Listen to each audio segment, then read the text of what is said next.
নমস্কার বন্ধুরা, কেমন আছো? আশা করি ভালো আছো। আমিও ভালো আছি, বেশি ভালো নেই, শরীরটা আজকে খারাপ। নতুন একটা রান্না দেখাবো। দেখো, 2 পিস মাছ সেদ্ধ করে নিলাম। বেশি জল দিবে না, 5 মিনিটেই সেদ্ধ হয়ে যাবে। আমার মাছটা সেদ্ধ হয়ে গেছে প্রায়। এই দেখো, মাছটা আমার সেদ্ধ হয়ে গেছে। এবার মাছটার থেকে কাঁটা ছাড়িয়ে নিতে হবে।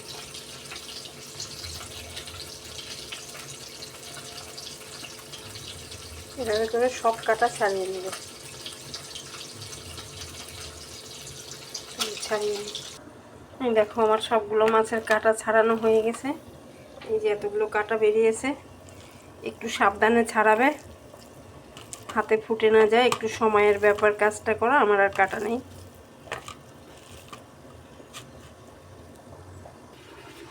এই দেখো বন্ধুরা, এটাকে আমি বড়া ভাজবো।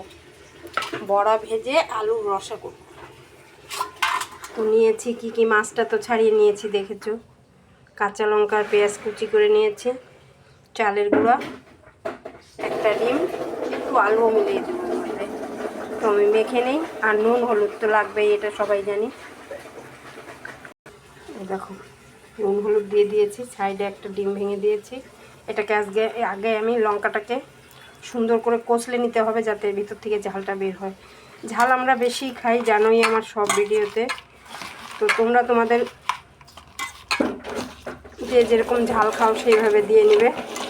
আর এখানে আমি পেঁয়াজ দিয়েছি, তোমার একটা মিডিয়াম সাইজের একটা পেঁয়াজ আর একটা ছোটো পেঁয়াজ।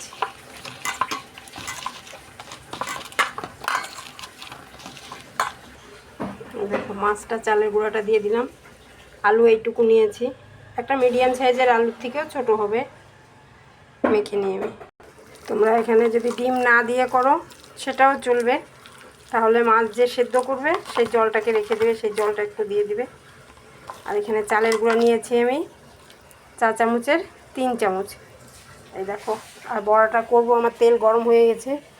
আমি এখানে সাদা তেল আর সর্ষের তেল মিলিয়ে করছি। বেশি বড় করব না, এই সাইজের করব।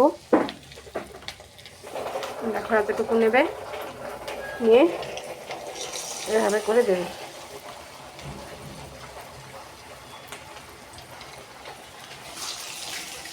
দেখো, আমি করে নিই। দেখো, আমার এক পাশ হয়ে গেছে, উল্টে দিচ্ছি।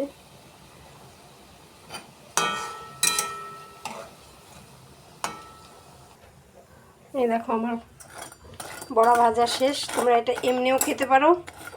এটাকে আবার শুধু মশলা দিয়ে আমরা যেভাবে ডিমের কারি করি ওভাবে খেতে পারো, খুব সুন্দর। আমি ওভাবেও খেয়েছি। আমার অনেকটা তেল আছে, তাই আর তেল দিলাম না, জিরা ফোড়ন দিয়ে দিলাম। এই তেল দিয়েই করবো তরকারিটা। আর মশলা লাগছে তোমার এখানে পেঁয়াজ আর রসুন বাটা, ক্যাপসিকাম, টমেটো হাফ দিয়েছি। আর এই যেখানে আদা, জিরা, কাঁচা লঙ্কা, শুকনো লঙ্কা মিলিয়ে বেটে রাখি আমি।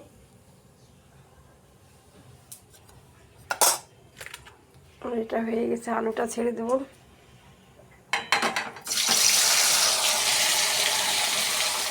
আলুটা একটু ভেজে নেবো আগে।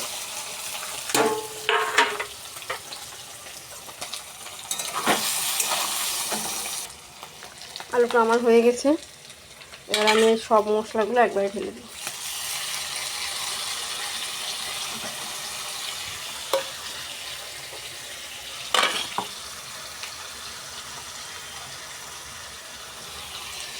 লবণ দেবে আন্দাজ মতো।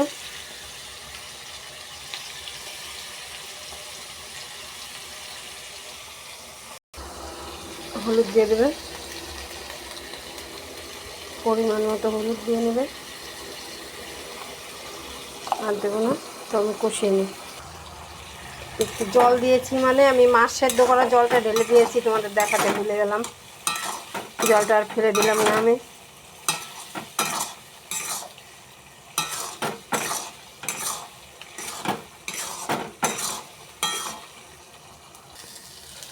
দেখো, আমার তরকারি কষানো হয়ে গেছে। এবার আমি ঝোল দিয়ে দেবো, তেল ছেড়ে দিয়েছি।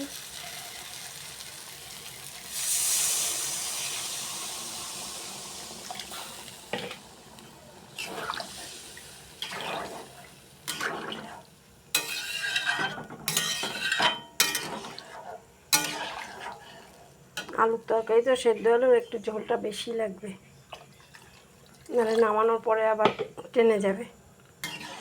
তার মধ্যে বড়াগুলো দেব।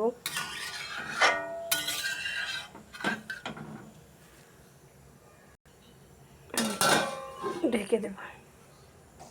আমার ঝোল ফুটে গেছে, এবার বড়াগুলো দিয়ে দেব। সবগুলো দেব না, কিছুটা এমনি খাওয়ার জন্য রেখে দেব।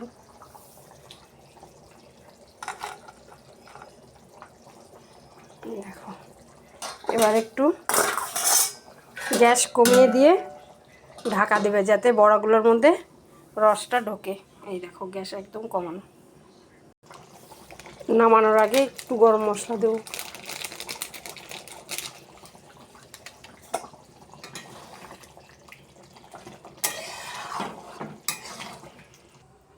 দেখো, আমার তরকারি রেডি।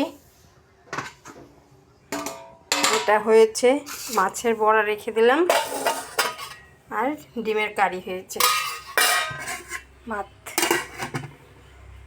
আর ওখানে ওটা রেখে দিয়েছি ডিম সেদ্ধ জল, কালকে সকালে গাছে দেব। তো ভিডিওটা আমার কেমন লাগলো তোমাদের কাছে অবশ্যই কমেন্ট করে জানিও। আর এভাবে করে খেয়ে তোমাদের কাছে কেমন লাগে অবশ্যই জানাবে। টাটা বন্ধুরা।